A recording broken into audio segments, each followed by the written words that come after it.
Well, greetings and salutations, everybody. Welcome to the best damn movie-related show on the planet Earth, the John Campea Show, coming to you from right here on my YouTube channel. I'm, of course, your host, John Campea. It's an awesome honor and privilege, as it is every day, to have you, my international friends, joining me as we talk about our favorite things in the world, movies and movie news, and all that sorts of good stuff. And we do have an awful lot of good stuff to get around to and talking about here today.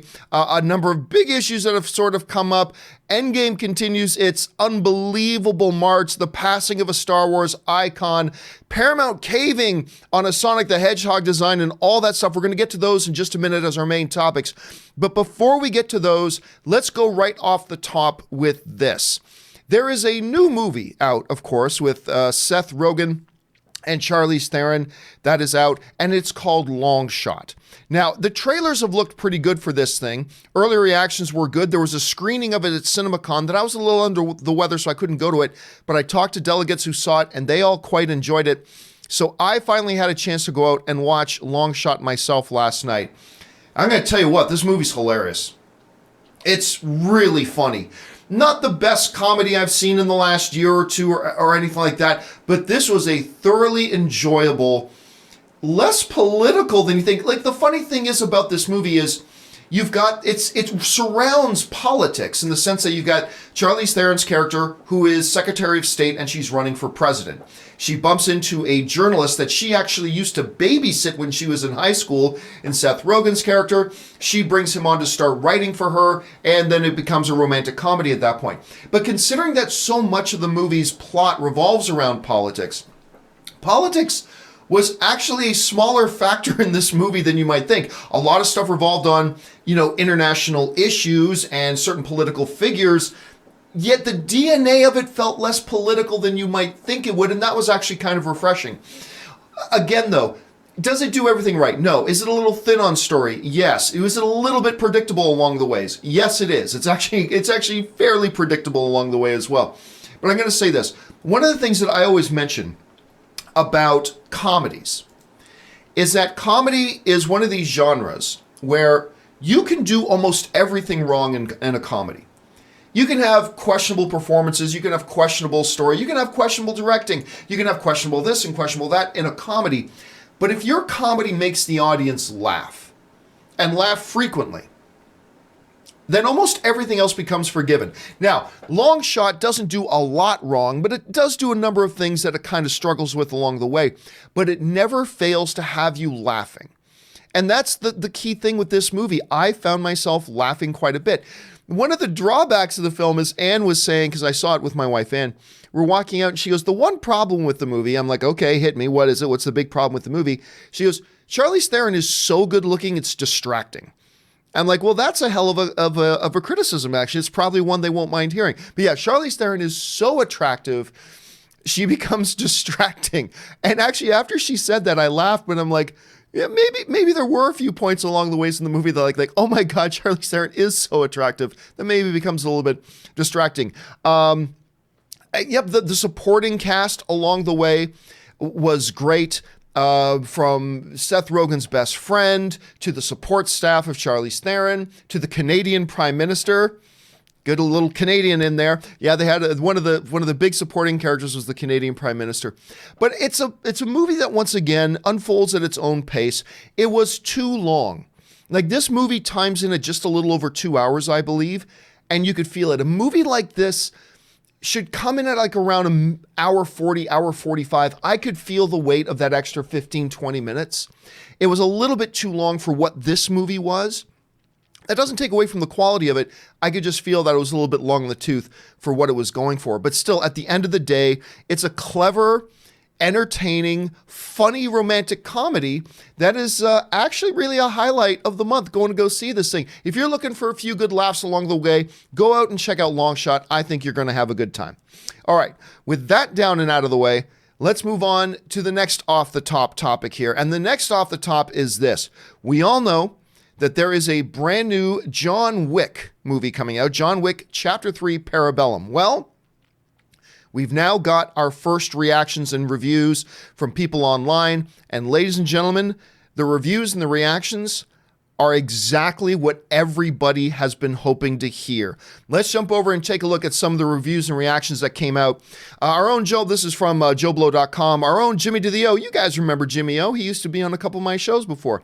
Our own Jimmy to the O has seen the John Wick movie. John Wick 3 Parabellum. He calls it an ass-kicking, ramped-up thrill ride with amazing characters that continues to prove that director Chad Stahelski and Keanu Reeves make a perfect cinematic partnership. He's not the only one who liked it. We will go on.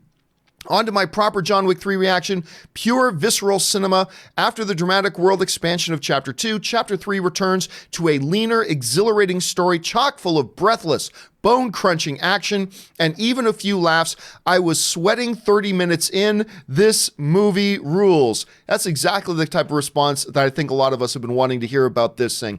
Our friend Eric Davis writes, more reactions. Finally allowed to say that John Wick 3 is hands down the best of the three movies. Ridiculously inventive fight scenes, lots more world building, and great villains. There is a knife fight in this movie that is aces. Also, Halle Berry's character needs her own series. That's good to hear as well. Moving on from Jim Vajota, chock full of inventive set pieces and brutal kills while also providing new facets to the intricate underworld lore. Fans of the franchise have come to love. John Wick 3 will please fans of the franchise. Again, stuff we like to hear. Just a couple more here. John Wick 3, an eye-popping, jaw-dropping, show-stopping killer, extends world-building dynamics beautifully, but also assigns meaningful resonance to character-driven action. Keanu Reeves is perfect. Asia Kate Dillon is magnetic and Halle Berry kicks ass. Loved every stellar minute. And one last one here. And this one, John Wick 3 is everything you'd want from a John Wick movie. A ruthless, relentless ballet dance of violence. I love that. A ruthless, relentless ballet dance of violence. Not much to the plot, of course, but who needs it when you've got Keanu and Halle murdering bad guys, Yan Yan Ruyan, and 17 out of 10 very good dogs. The bottom line is this. People who are seeing John Wick Chapter 3 seem to really be enjoying it. And look, John Wick is one of these franchises where we as the audience are not necessarily going in to see Shakespeare. I mean, they got us emotionally hooked in the John Wick franchise with the death of a puppy. Wrap your heads around that. They got us completely emotionally invested in this franchise with the simple death of a puppy that got us all invested. And we all became invested. And then it became a ballet of violence. And just, we keep coming back to it to see what new, incredible, weird, wild ways John Wick is going to kill the bad guys who are out to try to kill him. And I personally am getting really excited hearing this type of response from people who are seeing the movie, because this makes it sound like it's delivering exactly what most of us have been hoping for, exactly what most of us have been wanting, and it sounds like it delivers it in spades.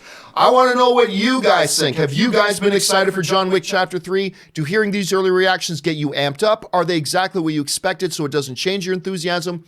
I want to know what you think about this. Jump down to the comment section below and let me know your thoughts. All right, guys, with that out of the way, let's move on to our main topics today.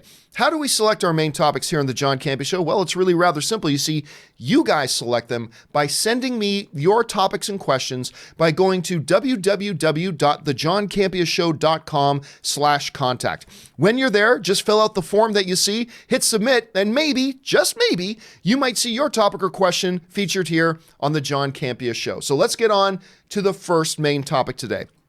And the first main topic today comes to us from Sam Brown, who writes, I was deeply saddened to hear the news of Peter Mayhew's passing. He played Chewbacca in Star Wars Episode 3, 4, 5, 6, and 7. I was lucky to meet him a couple of years ago, and he was incredibly genuine and so nice. He will live on through the Star Wars franchise forever. Rest in peace. And yes, for those of you who did not hear the sad news, Peter Mayhew, the man behind the mask of Chewbacca for most of the films that we've known, has passed away at the age of 74. And like you, I've had a chance to meet Peter on a couple of occasions, usually like at Star Wars events or Star Wars premieres. And even a number of years ago, you could tell he was getting very frail. I don't know the specifics of his condition or specifically what he passed away from, but you could tell he was becoming frail. Like, A number of years ago, I remember we just saw him come on stage with a cane. Then in subsequent years, we saw him come on in a wheelchair. And then we found out recently, of course, just yesterday, that he had passed away. A very sweet man. And you know what? One of the neatest moments I've ever got to witness as a movie fan, one of the sweetest moments I've ever got to witness, I believe it was at the premiere of The Force Awakens. I was at the premiere for The Force Awakens, and I was at the after party, and Harrison Ford is like right here, and Peter Mayhew is right over here in his wheelchair. And I guess Harrison had not seen Peter yet, because Harrison was only about 5 feet from me, Peter's about 5 feet in the opposite direction. And you could just see Harrison Ford's face when he saw, there's Peter. And Harrison Ford's face just lit up. And he made a beeline right for Peter Mayhew. And he went down and he just sat down beside Peter, who was in his wheelchair.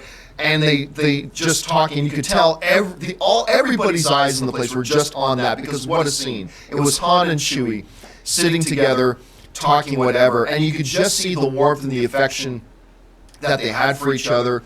It was really, like I said, as a film fan, I just wanted to pinch myself sitting there watching this unfold. And it's just the way everybody felt about him. And it's weird to think, Peter Mayhew passing away at 74, Peter Mayhew's younger than Harrison Ford. Peter passed away younger than Harrison Ford. And that's just a testament to what great shape Harrison Ford keeps himself in, I guess. But you know, still in the aftermath of us as Star Wars fans losing Carrie Fisher, and, you know, Kenny, and we'll lose more along the way as we go. It just gives us pause to just really appreciate the role the Star Wars movies have played for generations and generations. From my grandparents watching Star Wars, to my mom watching Star Wars, getting me watching Star Wars. Eventually my kids will watch Star Wars and we think about the legacy.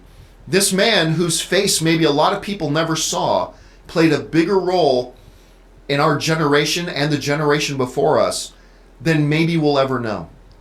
And it is really a sad day. Peter Mayhew, the man behind the mask of Chewbacca, passing away at the age of 74. All right, let's move on now to the next topic.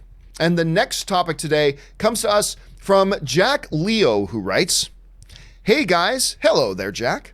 "I read a tweet today from Jeff Fowler, the director of the upcoming Sonic the Hedgehog movie, saying that they're going to completely redesign the character because of all the backlash the movie is receiving online. Normally, I don't like when movies change direction because of what the fans want to see, but I might make an exception here considering how much hate the movie is getting right now. What are your thoughts on this?" All right, thanks a lot for the question, Jack. And yes, yesterday something happened that should never happen. Something happened yesterday that should never happen, which is filmmakers decided to let online chatter dictate a creative direction or a creative decision they had made. You know, guys, I often use this great quote from the legendary NFL coach who said, "Coaches who listen to fans are destined to be sitting with them next week." In other words, they're not fit to be coaches. Filmmakers make creative decisions. It's a creative format. They do it in consultation with their teams and their other fellow creative filmmakers. And you need to stick with your creative vision and creative direction. You can't start giving in to the screams of the angry mob.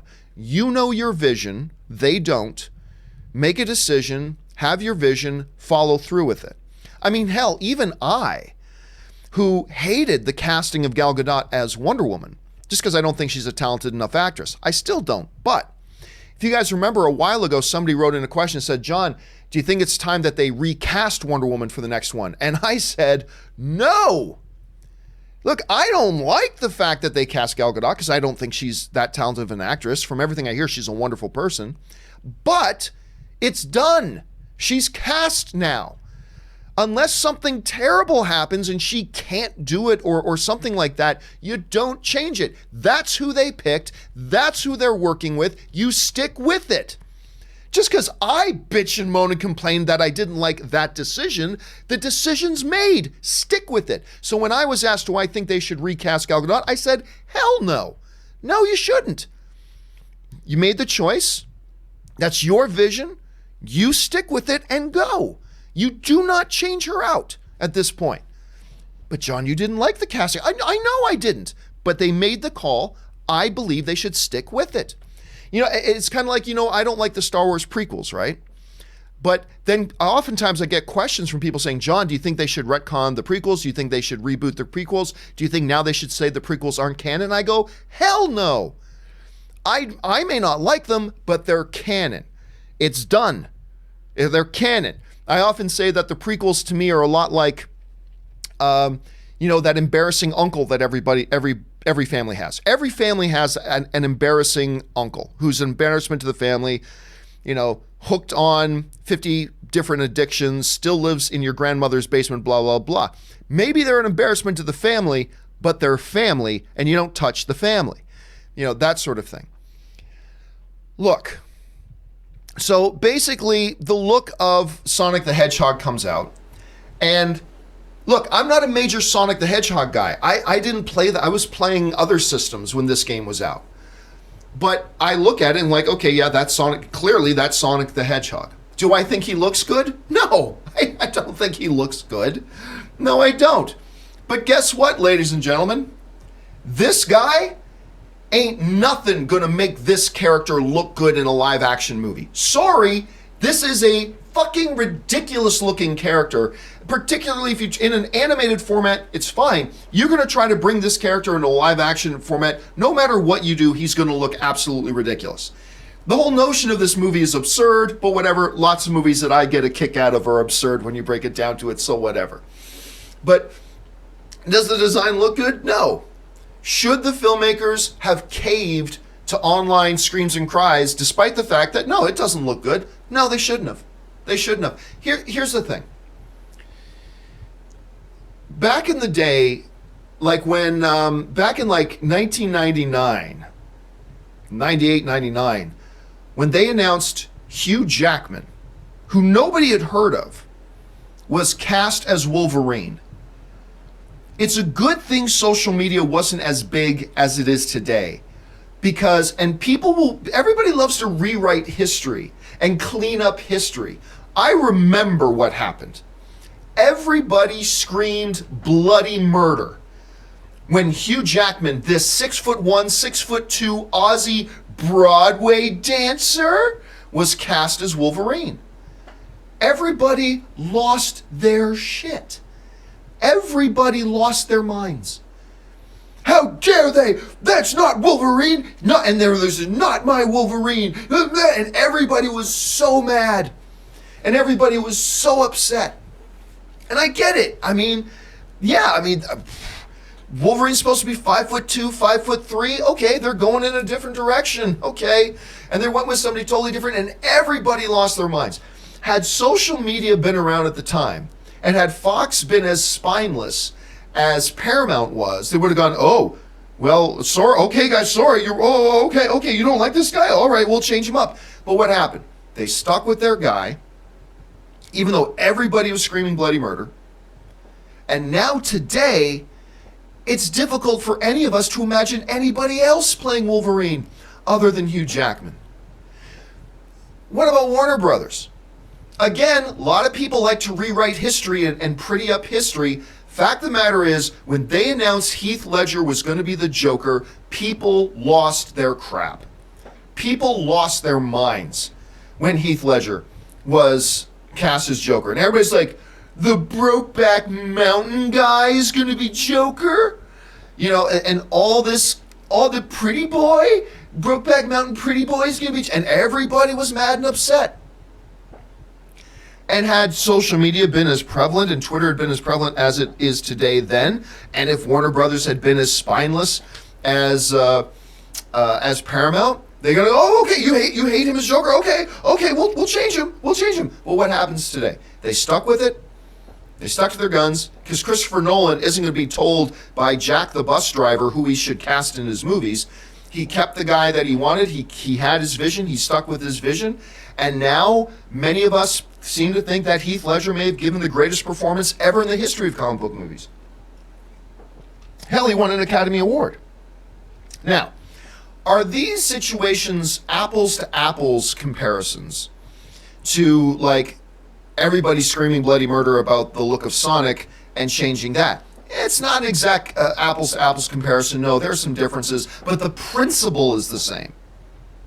The principle of you have a filmmaker who has a creative vision, made a creative decision, and now is hearing from people before they've seen the movie. People haven't seen the movie, but we're screaming and hollering. And let's face it, we as film fans like to scream and holler and bitch and moan and complain once in a while. I do it, you do it, we all do it on different things. And in this particular one, the look of Sonic got a lot of people bitching and moaning, complaining, and screaming to high heaven. That's what we do. While it's not an apples-to-apples comparison to like the Hugh Jackman situation or the Heath Ledger situation, the principle is the same. A filmmaker made a creative decision, and they should stick with their creative decision. People haven't seen the movie. They don't know how this is all going to work within context of the full movie. Stick to your vision and your decision and move forward. Don't listen. I mean, let us voice our concerns and our complaints. That's what we as film fans do, and we should be allowed to do that. But also, you as a filmmaker should stick with the visions that you have. Believe in your vision and carry it through. So I don't like the fact, I think it's actually, quite frankly, a dangerous precedent that Paramount and Fowler's are bringing up here by saying, but because basically what you've now told everybody is you told everybody, if you cry and scream loud enough, you'll make us change what we're doing. Christopher Nolan never would have let Jack the bus driver tell him what he should do with his movies, and I don't think anybody should. Now, that being said, there's another side to this coin. All right, there's another side to this coin. You see, on the one hand, this movie is coming out in a matter of months, 5-6 months. On the one hand, I'm hearing some people raising a lot of concerns, going, visual effects are a heavy loaded responsibility that is incredibly time eating. It's incredibly time intensive. It's incredibly labor intensive, blah, blah, blah, blah. To try to rush now through redoing the design and the look of this character and having it ready in time for the movie coming out is going to overwork visual effects houses. It's going to put some visual effects companies out of business. It's going to hurt a lot of people, and you're going to end up with a rush product at the end, blah, blah, blah, blah. I've been hearing a lot of people voice those concerns, and I understand why they're voicing them. However, let me offer this. Kind of as a counter to my own argument. The reality is, changing the design and the look of the character may actually be a little bit less labor intensive than you might think at the outset. Because I think a lot of people, when they hear the idea that we got to redesign Sonic, understandably what comes in their heads is, now we got to start from scratch. We got to start from scratch. But that's not necessarily the case. Now look, I'm going to super oversimplify this, and maybe it'll make no sense, and there are exceptions to this and blah, blah, granted. But when it comes to making CGI characters, there are several different stages of it. There's the modeling, there's the rigging, there's the animating, right? So, the modeling, you make the character. What does the character look like? Then there's rigging the character, giving the character its bones, its joints, its points of articulation that allow the character to move and have life. Then the actual animation of making all that happen, right? There is a conceivable reality here where all they need to do here is redesign the character and then just take the model and replace the existing model with the new model, with all the rigging intact, with all the animation intact. I'm sure they would have to do some things to change it up. But it's kind of like this. Imagine you have you're writing a paper. Imagine you're writing a paper and you're writing it in a Word document or a Google Docs. I haven't used Microsoft Word in like 10 years. So I'm using a Google Docs, right? And I've written this 200-page article.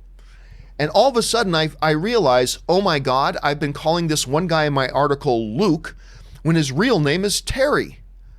Do I need now to delete my entire 150-page article and start again, this time writing in the word Terry? No. All I need to do is a quick search and replace. Search for Luke and replace with Terry. Go. Vroom. Done. Now, that's an oversimplification of what's going to be happening here with the Sonic the Hedgehog situation. But essentially, again, they only have to redo part of it. Redo the model, then put that into all the existing work that's already there with the rigging and the animation and stuff like that, and re-render it. And I'm sure there are touch-ups that have to go on along the way, and I'm sure I'm oversimplifying it by about tenfold. But the point is, redoing the character at this point isn't actually as massive of an undertaking as you might think. So you could make an argument that, you know what, we all know the character doesn't look good.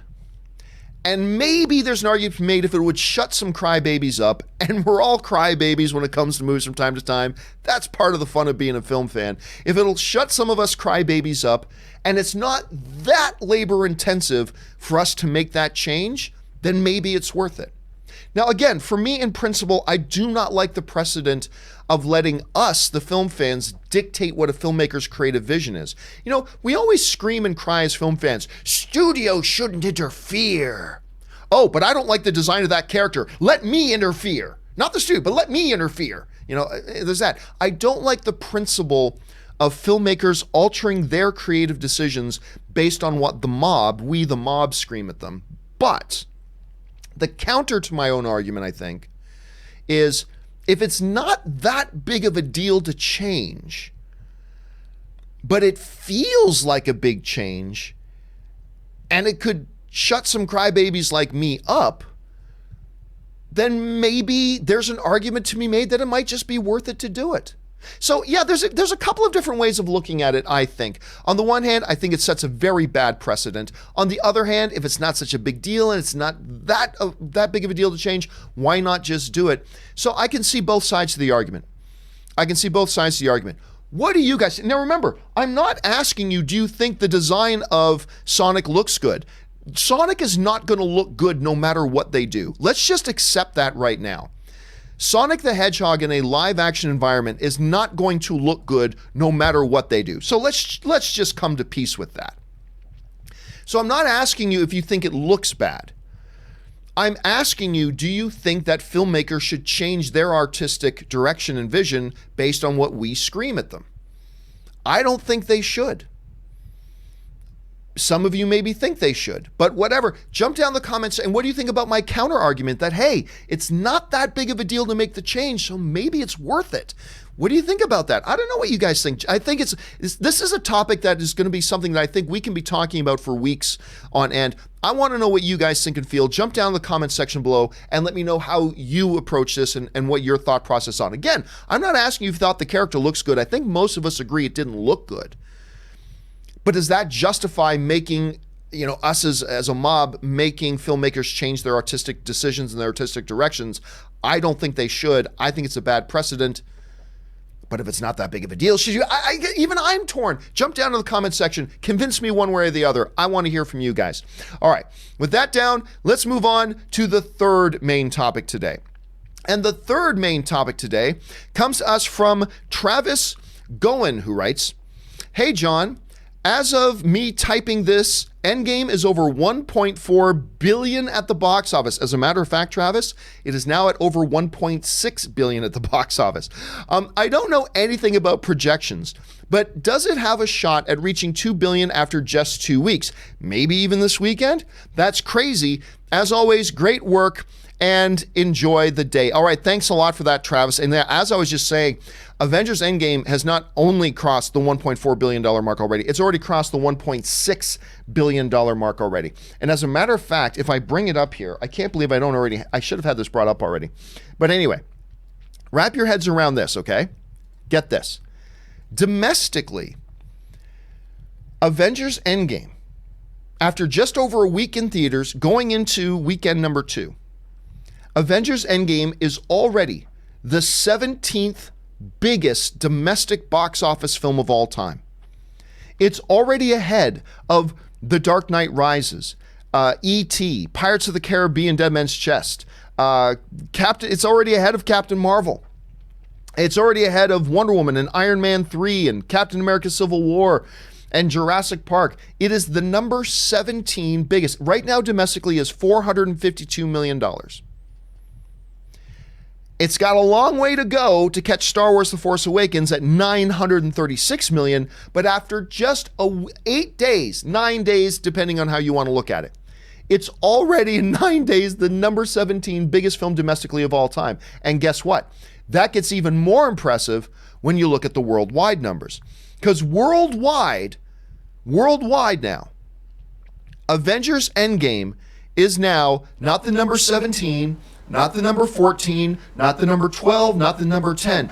Avengers Endgame right now is the number 6 all-time worldwide biggest box office movie of all time before its second weekend has even started. Wrap your heads around that. Wrap your heads around that. Before its second weekend has even started, Avengers Endgame has made $1.66 billion worldwide. The number 6 all-time film ever. And guess what? By the end of the day today, it'll pass Jurassic World for that number 5 spot. Jurassic World, Avengers Endgame officially right now, Avengers Endgame is at 1.66. Jurassic World is at 1.67. By the end of the day today, Jurassic World will get into the top 5 all time before ever hitting its second weekend. This is nuts. This is insanity. And by the time it has a full 2-week run, it's going to be in the $2 billion club.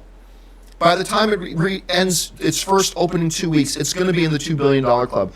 That means, most likely, it is going to pass Avengers Infinity War, the previous Avengers movie, which was huge and monstrous and unbelievable at $2.04 billion. Avengers Endgame is going to pass its previous film 2 weeks in the theaters.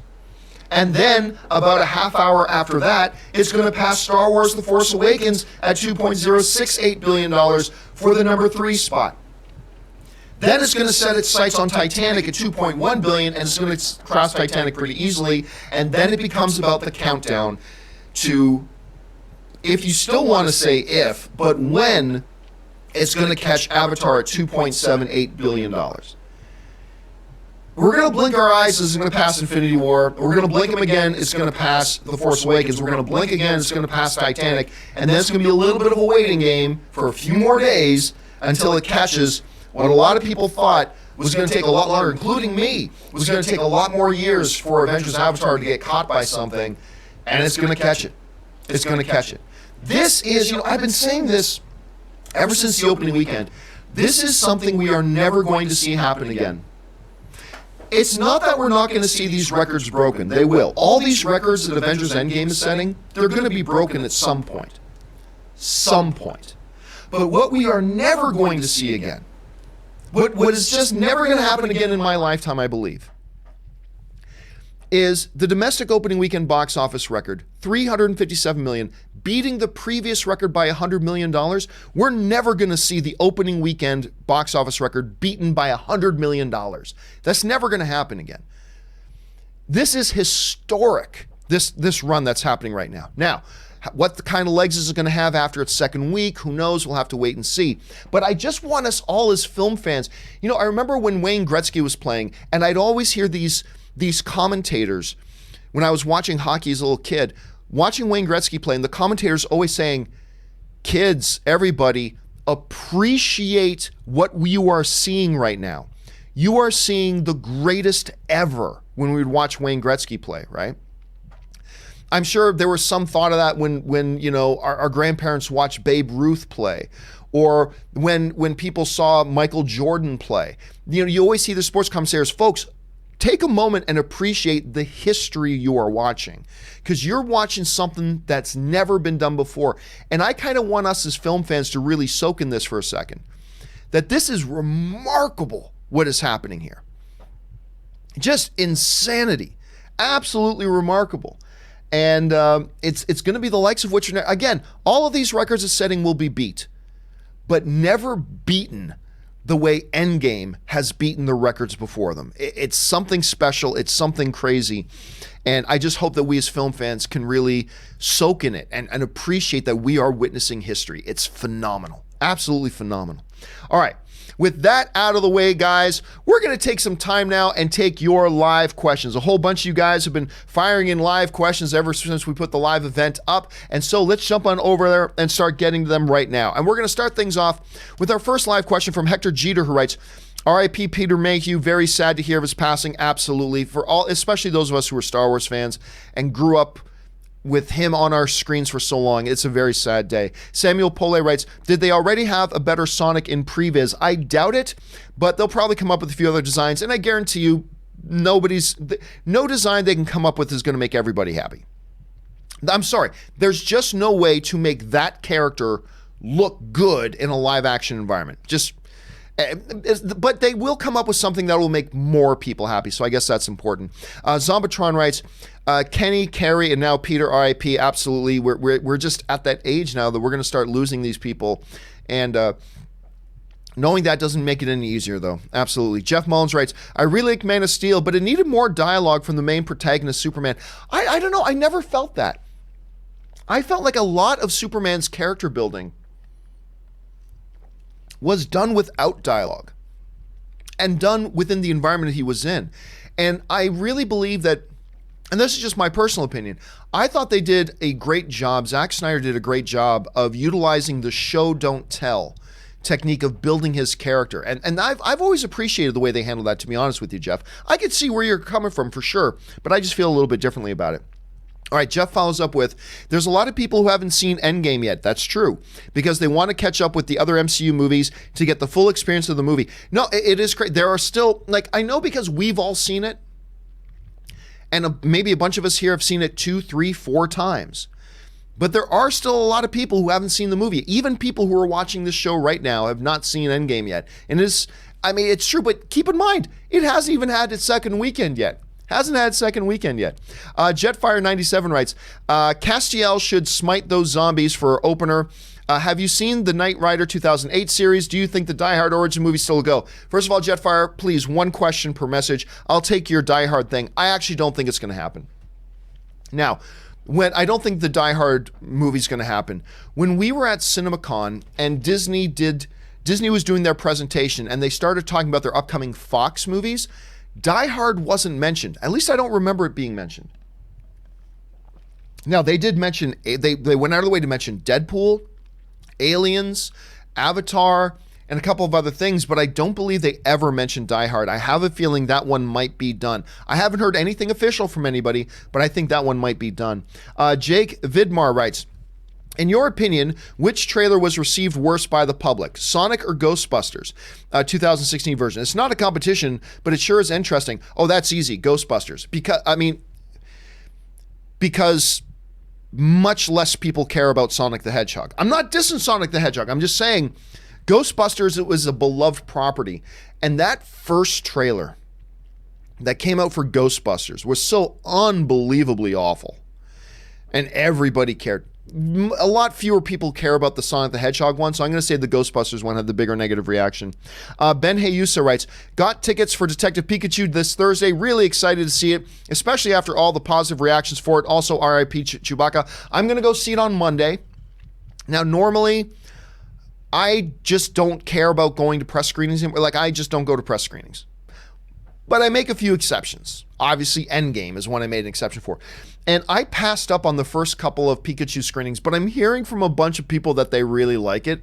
So I finally caved, and I'm going to go to a press screening on Monday. So I'll let you guys know on Monday. But then Ann and I have already, because Ann's dying to see Pikachu. So Ann and I already bought our tickets for Thursday as well. But I'm going to go see it this Monday. I'll let you guys know what I think as soon as I do. Okay, Brian Clark writes, I've seen Endgame twice. I'm halfway through the final season of Game of Thrones, and yesterday I snagged a reservation for 4 glorious hours at Star Wars Galaxy's Edge for June 9th. Wondrous times to be alive. Oh man, I'm telling you what. Ann and I, we actually we had the opportunity to book our Galaxy's Edge spot about a month ago. We're all set. I cannot wait. I'm probably going to bend over and take it up the tailpipe by buying the Disney season pass just so I can go back to it every single weekend. All I know is this. Look, I'm not a Potterhead, but I am always super impressed when I go to the Wizarding World of Harry Potter at Universal Studios Hollywood. You walk into their Harry Potter land and it's like you feel like you are just completely immersed in the world of Harry Potter. It's crazy impressive. If Star Wars Galaxy Edge can even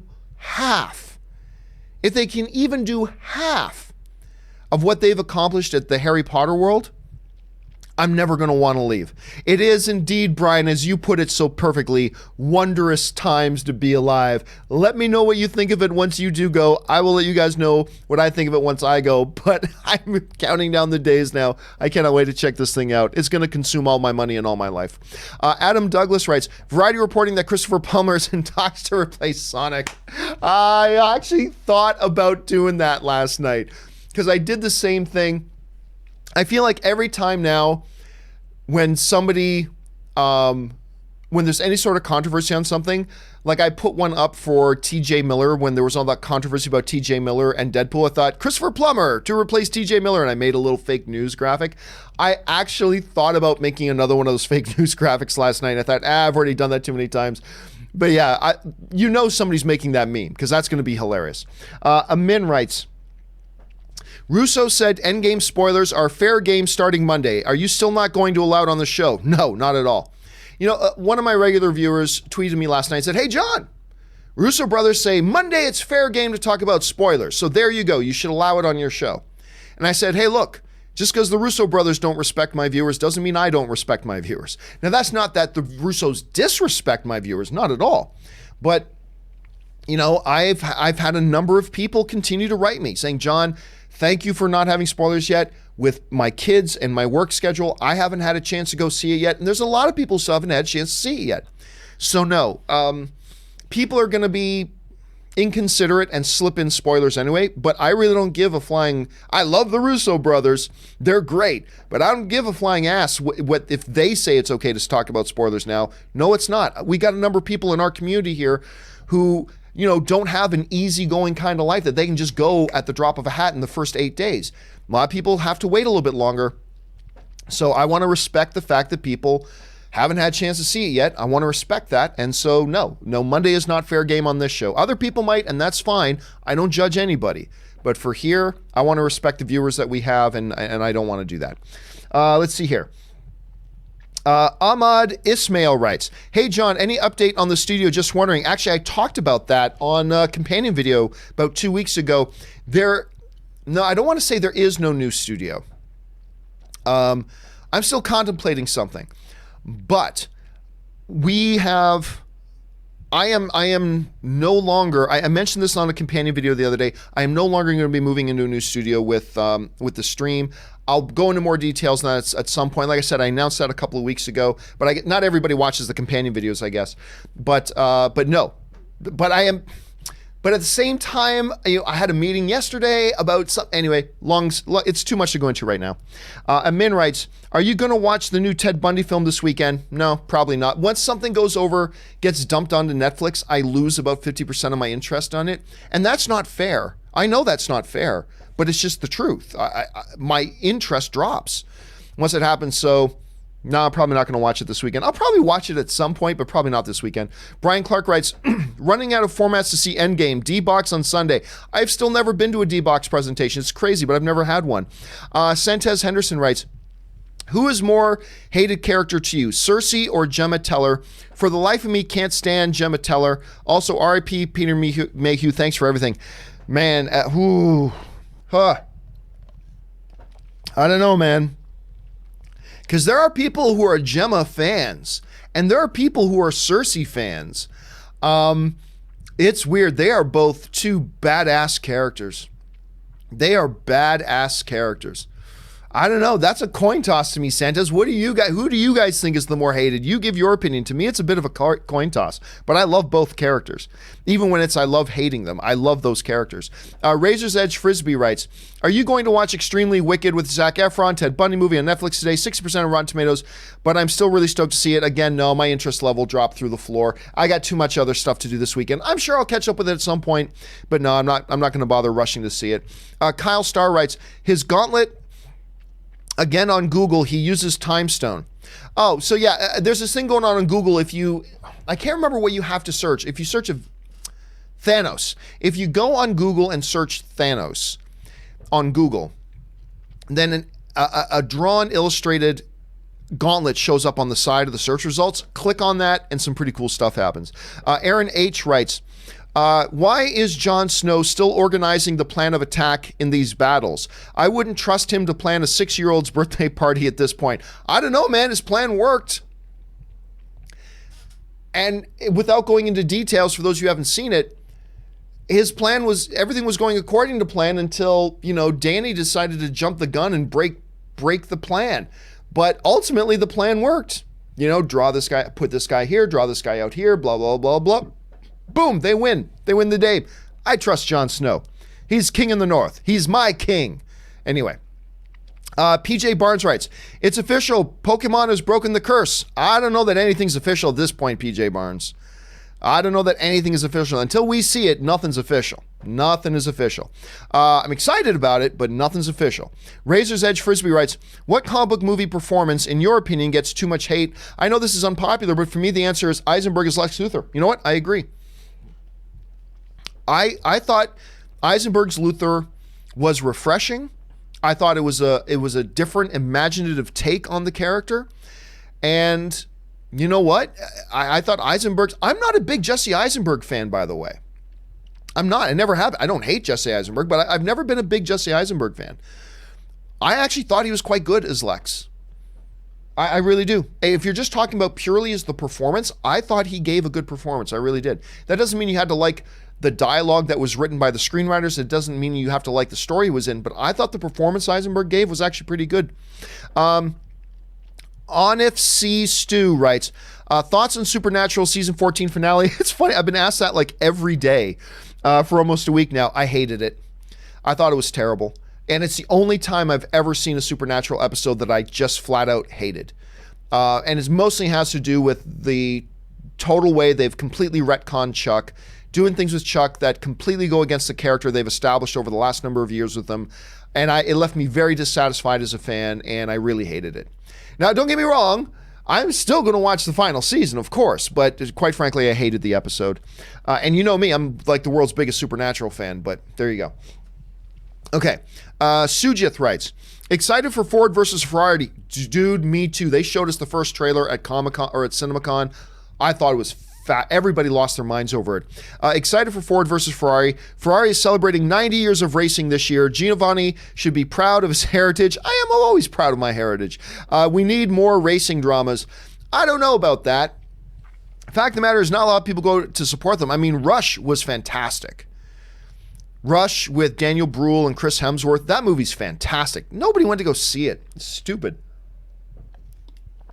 I honestly don't think Ford versus Ferrari is going to do all that well at the box office. I hope it does, because the movie looks badass. Christian Bale looks great in it. Matt Damon looks great in it. I'm very excited for this movie. John Bernthal looks great in it. I'm very excited for it, and the trailer was incredible. So let's keep our fingers crossed there. Let's see. Where are we at? Baby Boy writes, it's funny, after seeing Endgame 3 times, and I love the movie, Us is still my favorite movie so far this year. Yeah, I'm not surprised. Look, to me, Endgame is great.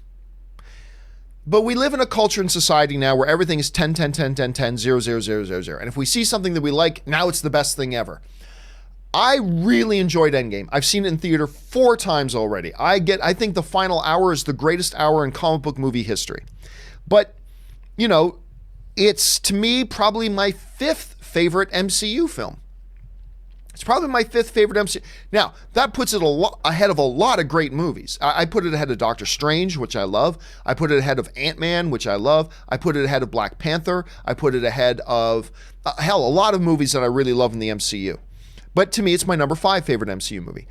I am not shocked at all to hear, and there are some people who just don't like the movie, which is fine. That's fair. All film is subjective. So I'm not surprised that that's the case for you. So, and it's not going to be a lot of people's favorite movie at the end of the year when they really stop to think about it, I believe. But man, what an experience.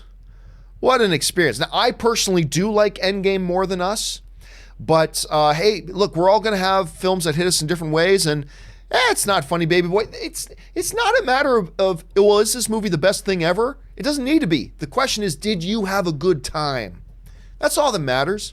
Did you have a good time watching? Who cares how it compares to this or that or the other thing? Did you have a good time? That's the bottom line, baby boy. And as long as you enjoyed yourself, that's the important thing. All right. Where are we at here? C10 Joker writes, happy 17th birthday to Sam Raimi's Spider-Man. Can't believe I was only 4 years old when this movie came out. What is crazy to think is that Hugh Jackman just retired as Wolverine. We've had 3 different Spider-Men in 3 different, realities since Hugh Jackman became Wolverine. Think about that. We had the Maguire, we had the Garfield, now we got the Holland. It speaks to the longevity of Wolverine, doesn't it? But I still remember the first time I saw that first Spider-Man movie. It was in Indiana, and I was at a private booked-out theater for me and 5 or 6 other guys, and we watched Spider-Man for the first time a few weeks before it opened, and going, wow, like they actually did it. They made Spider-Man. It's kind of crazy. It's weird to think that was 17 years ago, CJ, or C10. All right. Where are we at here? Glorious One, Mr. Glorious One writes, part 1. Hello, John. Just wanting to send some love your way. Oh, thank you so much. You are a constant inspiration to me and have helped me to take a leap of faith and go to college and to get a degree in video game development. That's awesome, man. That's at part 1. Is there part 2? There's part 2. I am now ending my first year at distinction level, which is the highest level in the UK for college. I have 1 year left to continue chasing my dream. Thank you, sir. That is awesome, Mr. Glorious. Good on you for pursuing your dream, going to school, getting your education, and apparently for achieving and doing well. That is awesome. If you got a dream, don't sit on your stupid ass like so many of us do from time to time. Don't just sit on your ass and wait for somebody to come along and give it to you. Go out, chase it, work for it, do what you got to do the things you want to do. That's awesome, Mr. Glorious. I'm super thrilled for you, man. Congratulations. Where are we at here? Clay Woodley writes, over under 30% Detective Pikachu makes $100 million on its opening weekend. I think the positive reaction so far should help. Hundreds of I know when we see like Avengers Endgame make 357, suddenly that makes $100 million opening seem not such a big deal. $100 million opening is huge. Monstrously big. Can it make $100 million in Endgame's third weekend? Ooh, you know what? 30% is a low number. So I'm going to take the over on 30. I don't know if it will happen, but if you're going to give me action at 30%, I'll take that action. I'll take the over 30% on that. All right.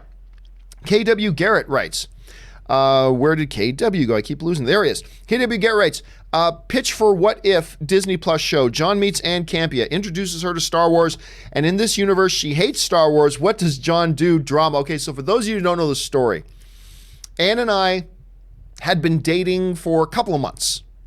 And then it came up. She had never seen Star Wars. And I kid you not, you can ask her. I kid you not. I'm like, wait, what? She had never seen Star Wars. I said, all right, time out. Tomorrow, you're going to come over.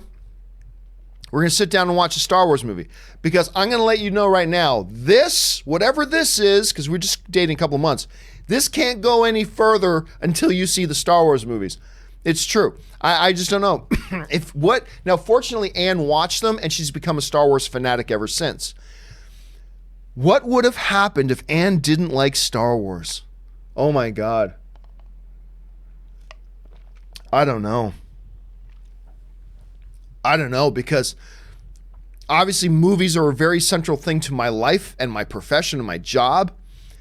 And Star Wars is the most central thing in my world when it comes to movies. Oh man, I don't know. It would have been tough. It would have been gut check time at that point. Gut check, soul searching. Woo. I don't know what would happen, man. It's an interesting question. PJ Barnes writes, if Tom Cruise is Iron Man, do we get the MCU? Yep, I believe we do. See, here's the thing. Some people don't know that Tom Cruise was originally supposed to play Iron Man. Tom Cruise is a great actor. I'm sure he would have been a great Iron Man. I'm sure he would have been great. Maybe he would have been even better than Robert Downey Jr. I know everybody will go, no, but you just don't know. We always think the thing we know is the only thing that can be. Maybe Tom Cruise would have been worse. Maybe he would have been better. Tom Cruise is a great actor. I think he's got more Academy Award nominations than Robert does. It's the same amount or more, whatever. I know they both at least have one. Anyway, yes, I think it still would have worked out great if it was still Jon Favreau directing it and still being shepherded by Kevin Feige, and they still had the great script and they still captured it. Yeah, I think we still got in the MCU. We can discuss and debate, but we'll never know the answer of would he have been as good as Robert Downey Jr.? Would he have been less good than Robert Downey Jr.? Would he have been better than Robert Downey Jr.? We'll never know. That's just the answer. The real answer is we'll never know. But they're two great actors, and yes, it would have been a little bit different, but I do believe we would have had the MCU regardless.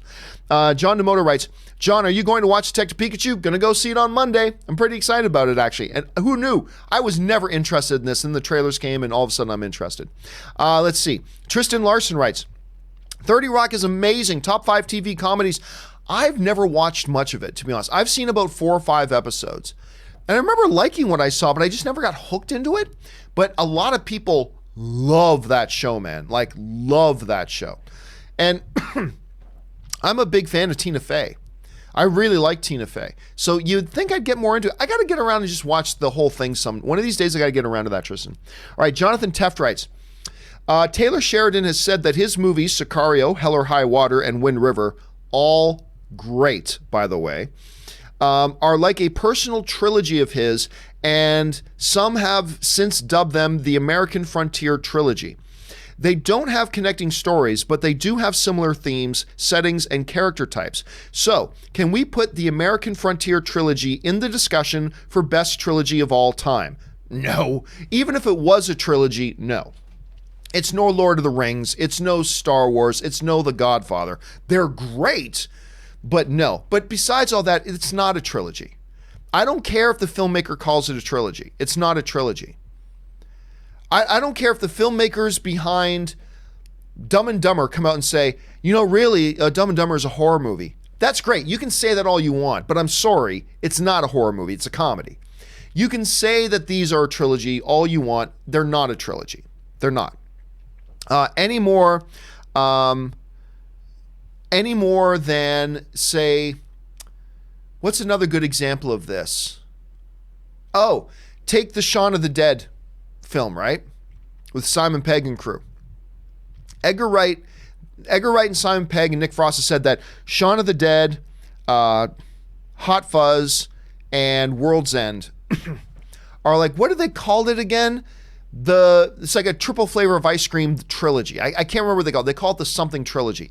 That's great that you call it that. That's fine. But it's not a trilogy.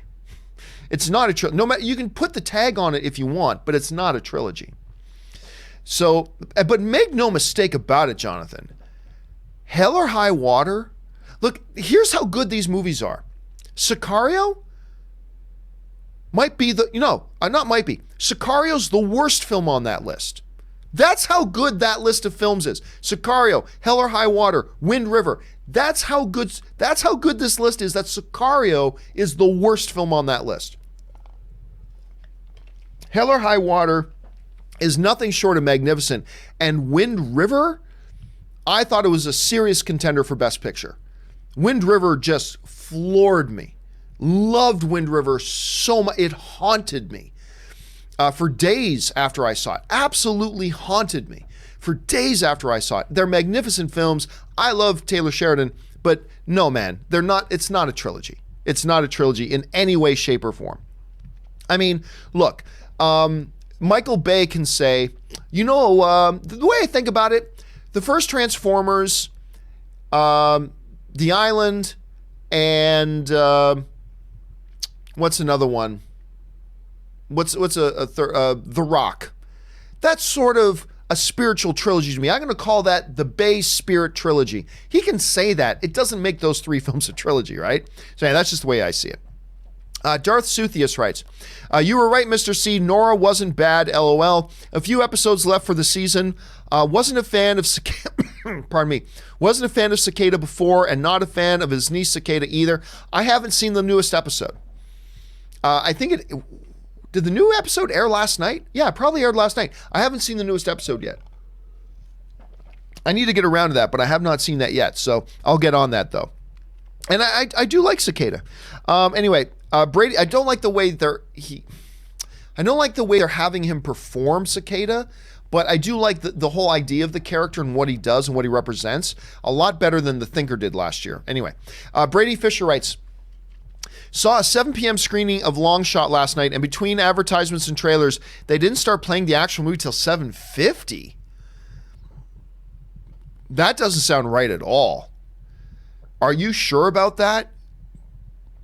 Like, do me a favor, Brady. Email me at john@thejohncampeashow.com and put in and send me a link to which theater you showed it at, because I would want to call that theater and say, is it true that you have a 50-minute pre-show? I've never heard of that. That can't. You must have misread that. I'm hoping that you just misread the start time of your movie, and your movie was actually like a 7:30 start or a 7:25 start, and you thought it was 7 p.m. I don't know, but I've never heard of one going that long. So I would love it if you can send me that, because if that's true, dude, that's some BS. You should have got your money back for that, because that's some total BS right there. Let's see here. Jonathan Teft writes, what makes a film epic? Ben-Hur and 2001 A Space Odyssey are two very different films, but both are called epics. So is it just a really long movie, how the story is told, or something else entirely? Epic is as subjective of a word as anything. It's like spoiler. Everybody has a different interpretation of what spoiler means. Everybody has a slightly different interpretation of what spoiler means. And the reality is the term epic doesn't have one completely agreed upon definition. The dictionary may have a definition, but there's no one completely agreed upon definition amongst film fans of what does an epic mean. When you're talking about a movie, what makes a movie an epic? Some people, they use the term epic as far as the scope of a movie goes. So if you look at something like a Ben-Hur, right? Or a Cleopatra, or something like that, where it's got a huge scope of the story involving thousands of people and, is worldwide, then some people would, especially back in the day, they'd call that like a sprawling epic. Some people use the word epic as in denoting a certain level of quality. Oh man, that movie was epic. Some people will use it in terms of the historical place a movie will have. 2001 is an epic. So I don't think, Jonathan, there's any one truly completely defined measure. It's not an objective measured thing. It's like, this movie is 161 minutes and had this many lead characters. Therefore, it fits the definition of epic. There's nothing like that. So it's really an eye of the beholder type of thing. Different people use the word in different ways, and there's no real one agreed upon definition, which confuses the matter, which makes it totally understandable why you'd ask the question, and totally up for us to discuss. Thanks for bringing it up, man. I appreciate that. All right. Anthony C. writes, hey, John, which mics do you use for the show? This particular mic I use, and I love microphones.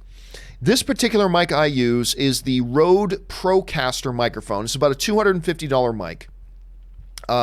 I fell in love with this mic, and I actually got these mics when I was first building the AMC studio. That became the main studio that we had. I ordered a bunch of these, and these were the main mics. I think they might actually still use the mics that I ordered and the mics that I got. It's a wonderful microphone. I love it. I'm completely in love with it. Now, as far as the microphones, let me see if I can bring this up here. I'm not sure I can, but just give me a second here, and let me see if I can possibly pull this off here. Okay, here we go. I'm going to pull this off. Let me put over to the camera shot where I'll turn on a light, where Robert usually sits. Let me bring this up here. Robert usually sits over here. Now, that microphone that's right there, and it's the same microphone that I have for Ashley.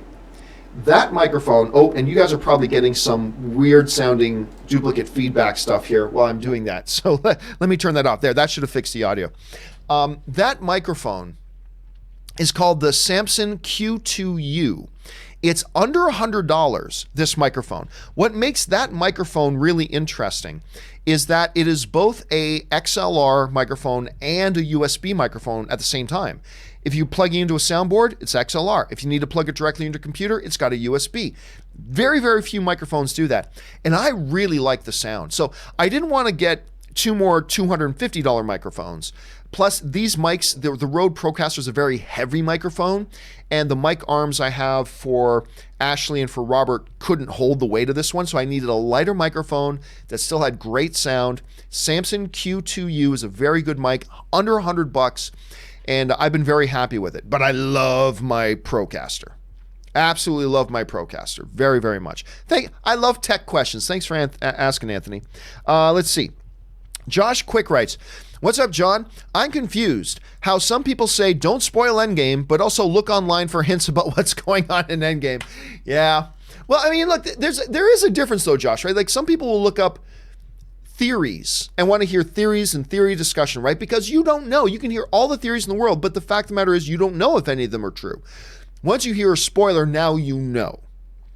So like going into a Star Wars movie, everybody speculates, what are they going to do with Snoke? What are they going to do with Rey? Blah, blah, blah, and talk about 85 different theories and blah, blah, blah. But the fact of the matter is, you don't know if any of those are true, so you can talk speculation and stuff like that.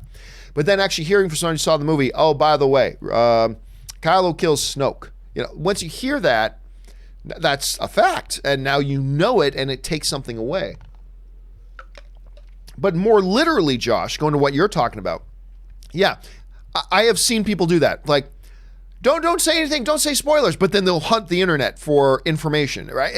It does seem a little contradictory. It does seem a little contradictory, doesn't it, Josh? And we all know people that do it. All right. Aditya writes, Endgame production 350 million, marketing 200 million, total 550. I don't think Endgame's production budget was that big. I don't think it was that big. Give me 1 second here just to pull something up. Oh, that's where I'm at right now. Okay. Endgame.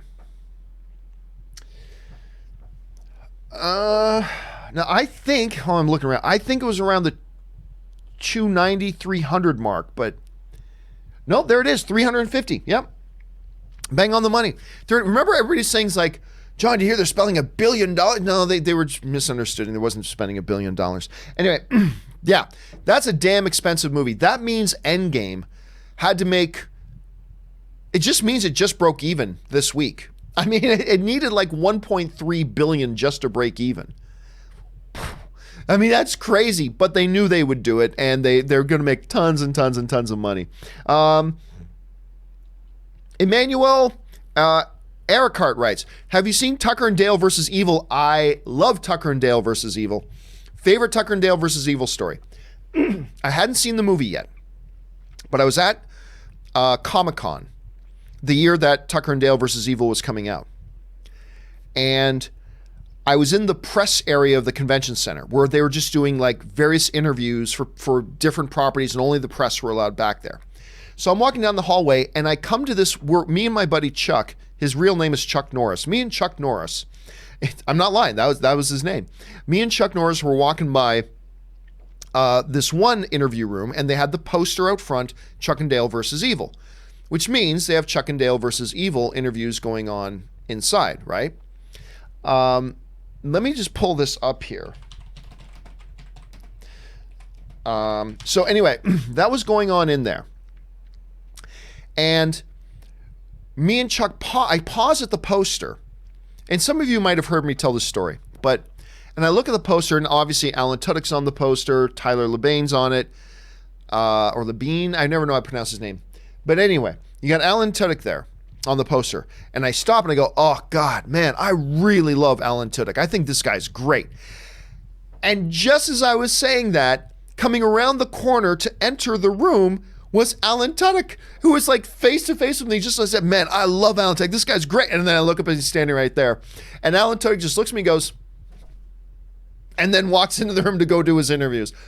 Great moment with a performer I completely love. By the way, Alan Tudyk is the bad guy on the DC streaming services Doom Patrol as Mr. Nobody, the bad guy, who's great in that as well. I love Alan Tudyk. And yes, I very much did like Tucker and Dale versus Evil. I like that movie very much. Anyway, where are we at here? Baby Boy writes, hey, John, do you think that one day you and Rob can share your rankings of the 22 MCU films from favorite to least favorite? Yeah, I could probably do that. Maybe we'll do it Monday. We'll do it on Monday's show. We'll rank our 22 films. Spoiler alert, Avengers is my favorite. Avengers Endgame is number 5. There, I've given away 2 of the spots already. Sujith writes, have you checked out Netflix's F1 Drive to Survive? Never seen it, as a matter of fact, Sujith. Darth Suthius writes, Legends has been okay this season. I did, however, love seeing Biff Tannen himself, Thomas Wilson as Nate's father, and love the dynamic between the two. I'll be honest with you, Darth, I gave up on Legends at the end of last season. I watched Legends of Tomorrow right up to the end of last season, and then I tapped out. I went no mas. Legends of Tomorrow, from the beginning for me, was a hit and miss show that was always just good enough to get me to watch the next episode. And it's like, that was all right. I'll watch the next. And I watched the next. And I did that for a couple of seasons.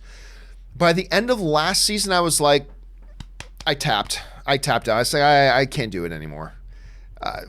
The show lost me. Even though there are some characters on it that I love, the show just kind of lost me. Losing Captain Cold, I'm freezing on the guy. Freezing, no pun intended. I'm freezing on the name of the actor. I forget, the guy from Escape Plan. Anyway, not Escape Plan, Breakout, whatever the name of the show was. It lost a big thing when it lost him, and I tapped out. So I haven't, to be honest with you, man, I haven't seen any of it this year. Maybe once it's done its run, I might jump back on to the CW app or something and just binge it and watch it maybe. See if it gets me interested again. But yeah, as of right now, I kind of tapped out at the end of last season. Jonathan Teft writes, I love B horror monster movies like Tremors and Deep Blue Sea. Oh, Deep Blue Sea is so much fun. So I'm now ridiculously excited to see Crawl. Dude, this was this trailer, we talked about it on the show yesterday. This trailer, Jonathan, just came out of nowhere for me. Like, I thought, you're right, it looked like a ridiculous little B-level horror. It's not going to interest me, blah, blah, blah. And then I watch it, I'm like, oh my God, I've got to see this. I have to see this movie. There's 2 movies that are like that for me right now. Right now is that, and there's Brightburn. These are 2 horror-ish movies that I am just giddy to see. And Crawl is right up there. It looks like it's just going to be good, dumb fun. But it appealed to my senses, man, and I'm with you, Jonathan. I can't wait to watch this. Jeffrey Hawley writes, morning, everyone. Even as well as Endgame is doing, did it meet or exceed your expectations or nah? I will say, overall, Endgame met my expectations.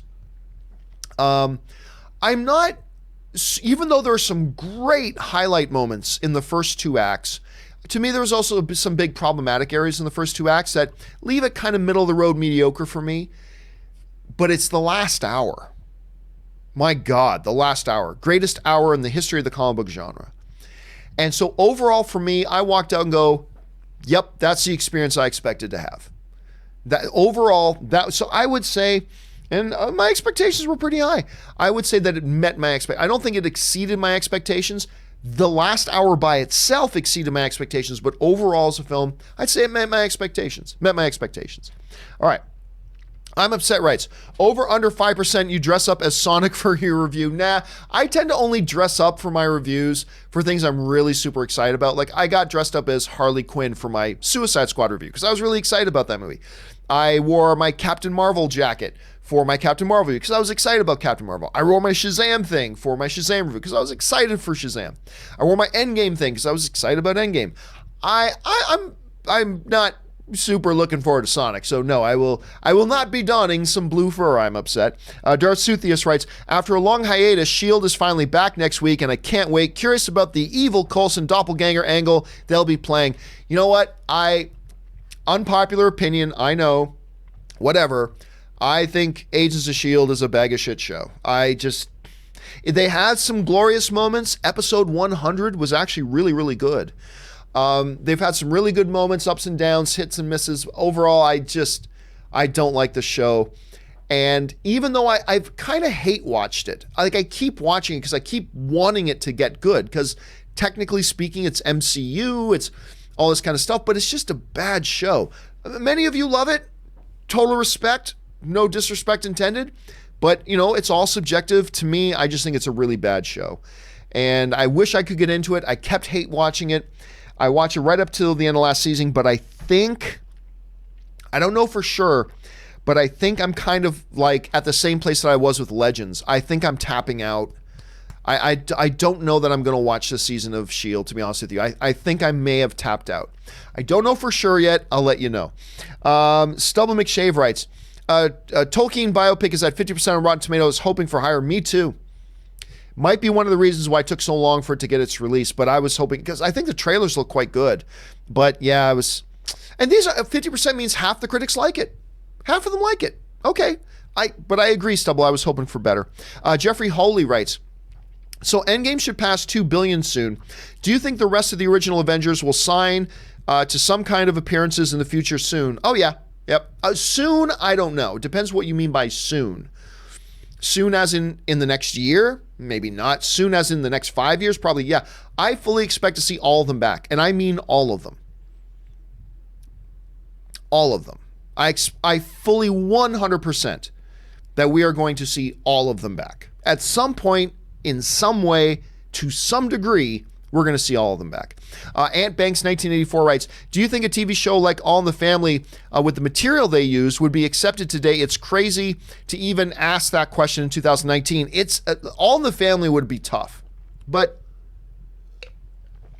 oh man, I don't know. Maybe there is no but. I don't know. I think you'd have a hard time getting that show on air today. Yeah. Eras change, man. And our culture's changed with it. And, shows like All in the Family, movies like Endgame, movies like whatever, are also byproducts of the era that they're created in. And it's a great question, Jeff. I don't think, or I should say, Ant Banks, I don't think you could do it today. Maybe I'm wrong, but I don't think they would be able to do it today. Guy Volt writes, what qualifies a movie to get a spoiler discussion? On my channel, couple things. One, I gotta really like it. I gotta really like it, or else I wouldn't be interested in doing a 3 or 4 hour discussion on it. I gotta really like it. But number two, it's gotta be big, because what's the point in doing a spoiler discussion, setting aside a day to do a spoiler discussion, if the movie made $63 million at the box office? I mean, nobody saw it, so who's going to be there to discuss a movie like that? So, two factors. It's got to be a big film, quite a big film. It doesn't have to be a $300 million opening film. It's got to be a big film, and it's got to be one that I really enjoyed. So, to me, those are kind of the things for that. And I got to be able to get to it on its opening weekend. I got to be able to get to it on its first Sunday. If I don't, then I don't do it. That's why we didn't do one for Shazam. Just because I just missed my opportunity to do it. Then it got too late. Then it was like, too late to do it. All right. John Early, who sends in a really big super chat. Thank you for that, John. Thank you for supporting the channel that way, man. I appreciate that. I'm not a fan of Roger Moore's Bond. I kind of am, I got to admit. But I did, however, like the creativity behind films like The Spy Who Loved Me. It was sad to see him go, but he lived a full life. Oh, he absolutely did. He was James Bond, man. Internet algorithms make it seem like he died twice. I'm not quite sure what you mean by that, but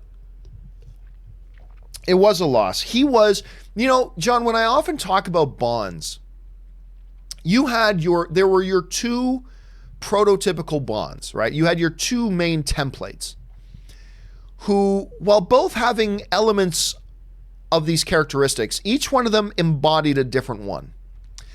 And there are many great Bonds, but the two templates for your Bonds are your Sean Connery and your Roger Moore. Those are your prototypes for Bonds, right? There were other Bonds, but those are your two prototypes. Your Sean Connery was your badass Bond. Of course, he had suaveness to him, but he was the badass Bond. Roger Moore, who of course had some badassness to him, but he was the suave Bond, right? And that was one of the things that I think made the Bond franchise so interesting, was you got these different, depending on who was playing Bond at the moment, you had a different highlights to the character. And, I love, whether it's Pierce Brosnan or whatever, all the other Bonds brought something as well. But the reason Roger Craig, and this goes directly to Roger Moore, the reason Daniel Craig is my all-time favorite Bond was he's the first guy to kind of come along and be the hybrid version of Connery and Moore. Daniel Craig has that, all the badassness of the Sean Connery Bond and all the suaveness of the Roger Moore. And every other Bond, I think you can kind of say, oh, that guy was more of a Connery guy, and that one was more of a Moore guy. But like Timothy Dalton, I think was, you can put him under one of the, I think Pierce Brosnan falls under more of a Roger Moore kind of Bond. But Daniel Craig was and is a great hybrid of the Moore and Sean Connery Bond. And that's why he's actually my favorite. But yeah, I totally I love seeing him as Bond. I love seeing Roger Moore as Bond. But thanks for sharing that, John. I appreciate that. All right. Alex Mayer says, I just want to say, love your channel. Doshi says hi. Thank you so much, Alex. Really appreciate it. And glad that Doshi's saying hi. Thanks for sharing that, man. Jonathan Teft writes, how do you feel about Detective Pikachu's early reviews? 68% on Rotten Tomatoes isn't bad, but it's something I always expected. That is not what I saw. I saw something a bit higher than that. Let me just double check here. Yeah, as I'm looking at, it's rocking a 75, which is, a bit higher than that. And 75 is pretty good. Because Pikachu is not going to be for everybody. I can tell that right away. It's not going to be for everybody. But as of the thing I'm looking at right now, it says 75%. So that's not bad. I'm pretty good with that. I'd be okay with 68 as well. That still means a significant majority of the critics liking it at 68. Would I like to see 80? Sure. Would I like to see 85? Absolutely. But I can live with that. I can live with 70, 71, 72, 73, 74, 75. I can totally live with that. I'm excited to see it. I'll make up my own mind when I see it, but I'm excited to see it. Ant Banks 1984 writes, people always mention Boys in the Hood and Menace to Society as the first movies to show inner city life, but people forget Colors was first. Damn, I love Colors. Colors came up yesterday because I totally forgot about this. Totally. Somebody mentioned that Don Cheadle played Rocket in Colors. I'm like, that wasn't Don Cheadle. And I went and looked, oh my God, that was Don Cheadle. But, Sean Penn, I love that movie. And I remember as a kid, I loved the soundtrack. But yeah, you're right, man. Colors does not get discussed enough. It should get discussed more. I freaking love that movie. Rochelle P. writes, gonna watch Endgame again on Sunday to show it to my older sister, mainly because she wouldn't go if I didn't make her. That's good on you then, man. And also gonna watch Long Shot with the girlfriend. You're gonna have a good time with Long Shot. Look, it's all subjective. Not every movie's for everybody, obviously. But I gotta say, I had a pretty damn good time at Long Shot. I thought it was really quite funny. Keep your eyes open. For those of you who've seen it, you know what I'm talking about. Keep your eyes open for a particular Captain Crunch joke. There's a Captain Crunch joke in this movie that I nearly fell out of my chair. I was laughing so hard. But anyway, keep your eyes open for that. Alex Mayer writes, Ashley is a hottie, and you're kind of cute too, John. Screw that. I'm as hot as F. I am the man. There is the embodiment of physical perfection for the male gender, ladies and gentlemen. And you're looking at him.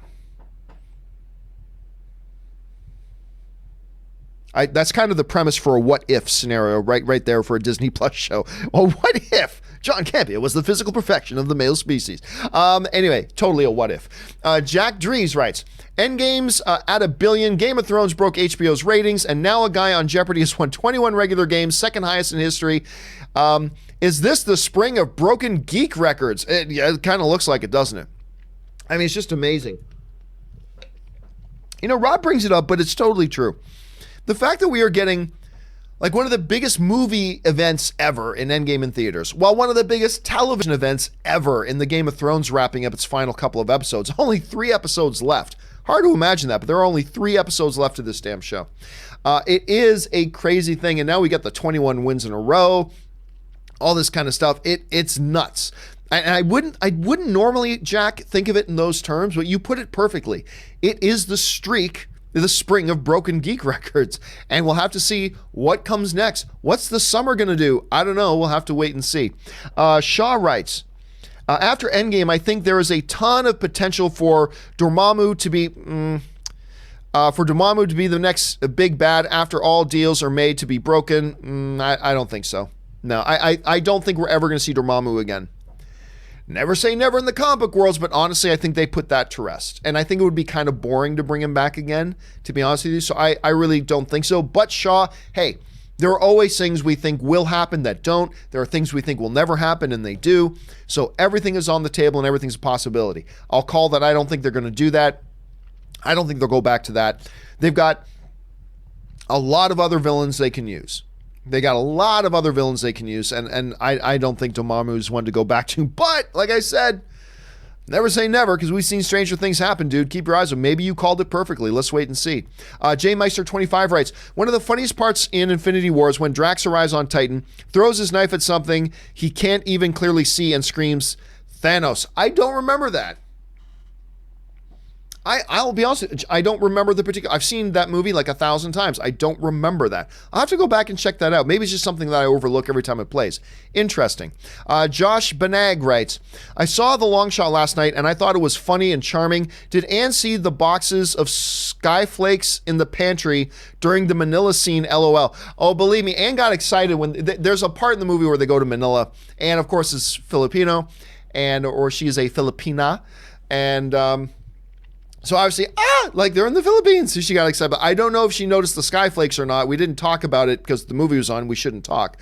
She didn't mention it afterwards. But I'll keep my eyes open for that the next time. It's funny because yesterday was International Day at the Hasbro office. And so everybody brought cuisine for a big potluck from their country of origin and their heritage. So Anne brought all this Filipino food that I cannot even pronounce the words to. I can say lumpia because I love lumpia. But anyway, and no, she didn't bring chicken adobo, and I do like chicken adobo too. But she brought all this stuff that I have no idea how you even say the name for it. And then we went to the movie, and then they had this big Philippine scene, which I thought was pretty funny. All right. Kaiju Diesel writes, hey, John, I adore your show and Rob and Ashley. Well, thank you so much, Kaiju. Appreciate that. I want to know, what do you think of Godzilla's box office forecast against Aladdin and Dark Phoenix? I honestly don't know what the forecast is at this point. I really don't. And really, I don't really know how Godzilla is going to do. Because while Godzilla and Kong, Skull Island, were both pretty good, box office-wise, they were both pretty good business. Neither of them, threaten the $1 billion club or anything. Neither of them were monstrous, no pun intended. Neither of them were monstrous box office hits. Know what I'm saying? So I really don't know. It's going to be interesting to see as we get closer. I know the trailers have been fantastic for Godzilla, but I don't know. Dark Phoenix, I'm not expecting good things for. Either out of the quality of the film, and I don't think there's going to be a lot of people that go. I'm thinking it's going to make less than 50 million opening weekend. I think Dark Phoenix will make less than 50 million opening weekend. Hopefully I'm wrong. I want to see this X-Men franchise that I'm so beloved to. I want to see it finish strong, but I got some doubts at this point. And Aladdin is anybody's guess. Aladdin's anybody's guess at this point. Marcus Robert Johnson writes, just wanted to say a huge RIP to Jeff Malicki. I heard about this. I got to know him through being viewers on your show. He lost his battle with cancer yesterday, very unfortunately. Jeff loved movies, working at a cinema here in Wisconsin, and the John Campea Show as much as any of us. This super chat's for his memory, and I will continue to watch movies for you, Jeff. It's and some of you who have been regulars here will recognize that name. I actually went to his Facebook page the other day, and he's got the whole F cancer thing up at the top, and I went over there. But I honestly didn't know it was to that degree. I didn't, and it was very sad to see that. And Marcus, that is really classy of you to bring that up. So thank you for that. And I hope somebody puts up something on his Facebook page to kind of update that at some point. But again, like I said, it was the other day. I went to his page, saw the whole thing about the cancer stuff there, but I didn't know it was to that degree. Yeah, I look, For those of you who haven't picked up on it yet, I'm something of an idiot. I'm a nice guy, but I'm an idiot. And when I get confronted with situations like this, I don't know what to say. I don't. Smarter person might, I don't. Except to say, I was really sad to hear it. I was really sad to see it. It's really...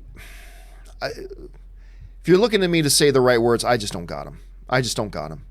Particularly when it's somebody who's been watching my show and I see their name pop up all the time. And but deepest condolences to friends and family, particularly who had more direct interaction, like you, Marcus, and stuff like that. And again, Marcus, very classy thing to say. Thank you so much for sharing that, man. I appreciate that. And I'm sure everybody else does as well. Jonathan Spearoff writes, Alita Battle Angel Blu-ray is releasing July 24th for a movie that came in February. It seems like a big delay. Think the Fox deal affected the Blu-ray? No, I don't think so. Look, the standard operating procedure is to get a Blu-ray out as soon as they're allowed to do it, which is, you got to, once you put it in theaters, you got to give it a certain amount of time before you put it out in. But at the same time, there is still some strategy behind a Blu-ray release. Like, they just might think that, hey, July will be a good time for this movie. We can do a little bit of a marketing campaign for its home video release in July, blah, blah, blah. That's probably the big thing. I think that has more to do with it than the Fox deal. I really don't think that has much to do with it at all, the Fox-Disney deal. I think everything else at Fox has just continued business as usual, operating procedure as usual. I just think they probably thought that a good marketing time for them would be July, and that's probably what they're doing. I don't know. I don't have insider information, but it's not always comes out right away. Sometimes they pick and choose a spot that they think it could do better. Let's see. Justin McFarlane writes, saw Long Shot 2 weeks ago and loved it. And I really had a good time with it. I thought it was a very, very funny film. A little weak in some areas, but the humor was always on point, and it always had me laughing. T-Man's The Man writes, I like that name. Oh my gosh, we're over time. Just a couple more, guys. Pokemon comes out in a week, and I can't wait. Over under 40% that Pokemon makes $1 billion. Oh, I'll go under on that. Love your show. Keep up the great work. I mean, hey, look, anything's possible. I'm not saying it won't. Don't get me wrong. But you're asking me at an over and under on 40%? That seems pretty high. I'm going to take the under on that. But hey, fingers crossed it's good enough that it can do it. Mahesh Anna writes, hey, John, there was a time that you thought Avengers 4 wouldn't cross Avengers Infinity War. No, there was a time that I didn't think it was likely that it would, but everybody thought that. I remember I was talking to a rep at Disney that we're going back a number of months that thought, their just hope, their big goal was that it could get to Infinity War's number, right? I mean, look, the thing is, I get on here every day and I put out for public scrutiny my thoughts, comments, and opinions, hundreds of them every single day, right? The only difference between me and everybody else is everybody else doesn't have a on-record public record of everything they say and do. So, somebody will ask me months ago, do I think it'll catch Infinity War? I said, well, obviously it's got a chance, but I don't know. I mean, will as many people want to come back out again? I don't know if there'll be as much of a buzz for this one as there was for Infinity War. They played up for Infinity War, they played up the whole, this is the culmination of 10 years aspect of the thing. I don't know. I don't think so, but it very well could. So that's on record, right? So now what people like to do is everybody ignores the 90% of stuff that I say that turns out to be true, but everybody likes to go back and pick out, John, you said this once and it didn't work out that way. And it's like, oh, there you go. Like I constantly have people look, I will be the first one. You guys got sick of me talking about how, God, I did not think Aquaman would hit $1 billion. I talked about it a million times. I did not think Aquaman would hit $1 billion. Like, I knew it would be a big success. I predicted it would be successful, and I predicted it would make money, but I didn't think it would hit the $1 billion mark, and it did. It crawled over the $1 billion mark, which is great. But that's the one thing people always want to talk about. You said this once. Remember that? Yes, out of the 200 opinions I give every day, 7 days a week, there was something I said about that once, and people love to bring that up. It's an annoying thing that happens, but it's something that I accept is going to be part of this. by being on here every day to facilitate these discussions. I understand I'm going to give 100 to 200 opinions, big ones and small ones, every single day. And now they're on record. And that means that people can go back to 6 months ago or a year ago to one show where I said something once and say, John, you were wrong about that. Well, yeah, but I mean, that's part of movie guessing, right? It's speculation, it's theorizing, it's taking wild guesses, and that's what we do. And a lot of the wild guesses will be right, some of the wild guesses will be wrong. I mean, it's the way it is. But I don't feel bad at all for thinking that way at one time, because the majority of the people in the industry felt that way at one time. So I don't feel bad about that at all. Ben Rayner writes, John, thank you for the great customer service. You're welcome. Going back to a running joke we've been having for a while. Thank you, Ben. Chris Hamilton, just last couple ones here. Chris Hamilton writes, Zoe Saldana could end up being in both the #1 and the #2 highest grossing movies of all time. How about that? That's just luck. I mean, that's just luck. Let's call a spade a spade. It's not like Avatar is the #1 film of all time because of Zoe Saldana. And I love Zoe Saldana. That's not me casting any shade on her whatsoever, but she just happened to be in the movie. And she was good in the movie. Avengers Endgame is not going to become the #1 movie, the new #1 movie of all time, because of Zoe Saldana. I love Zoe Saldana and she's good in it, but let's not pretend like that's the reason, right? So yes, it's much like how Samuel L. Jackson is the #1 box office star of all time. Yeah, but not all of his big, because you got to count the Star Wars movies in that too. It's not like Star Wars made as much money as it did, and the prequels made a lot of money because Samuel L. Jackson played a secondary character. Not at all, but it's just that he's in so many freaking movies. So, but it is interesting trivia, Chris. It is interesting trivia. Kyle Massero writes, Cap has America's ass, John Campea has Canada's ass. Well, I think America got the better end on that one. I think America may have just by a little got the better end on that one. And guys, that will do it. We're over an hour and a half. My voice is starting to go here. Obviously on Fridays, I give Ashley and Rob the day off, so I'm Karen by himself. Now I'm speaking for an hour and a half straight myself, and my throat's about to die. Anyway, guys, thank you so much for being here and being part of the show today. Listen, for everybody who still has outstanding questions, Noel, Daniel, Timothy, all the way down, do not worry. Your questions are going to get addressed in the very next companion video. I'm going to gather up all these questions. Hopefully I can get to them today. If not, they'll be covered in the next couple of days. Your questions are going to get answered in the next companion video. Keep your eyes open for that. Guys, that will do it for me for today. Thank you so much for spending part of your, it's your Friday, man. It's part of your weekend. Thank you for spending part of your opening part of the weekend with me here and our fellow movie fans as we get around and talk about our favorite things in the world, movies and movie news and all that stuff, kind of stuff. And I really appreciate having you guys here.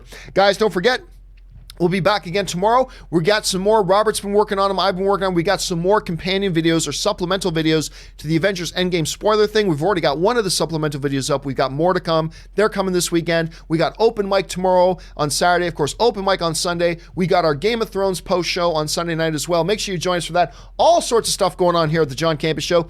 Guys, since you're here, if you haven't done so already, take a second, click on that subscribe button, become a subscriber to the John Campea YouTube channel. Click the thumbs, guys, stop what you're doing. Go down, click the thumbs up button on this video. That helps the channel a lot. And make sure you leave your thoughts and opinions. Remember, in a respectful, fun way, we're all film fans together. You're talking to fellow film fans in there, but jump on down and leave your thoughts and opinions on any or all the topics that we discussed here today. That'll do it for me for now, guys. Thanks so much for being here. My name's John Campea, and until the next video, bye-bye.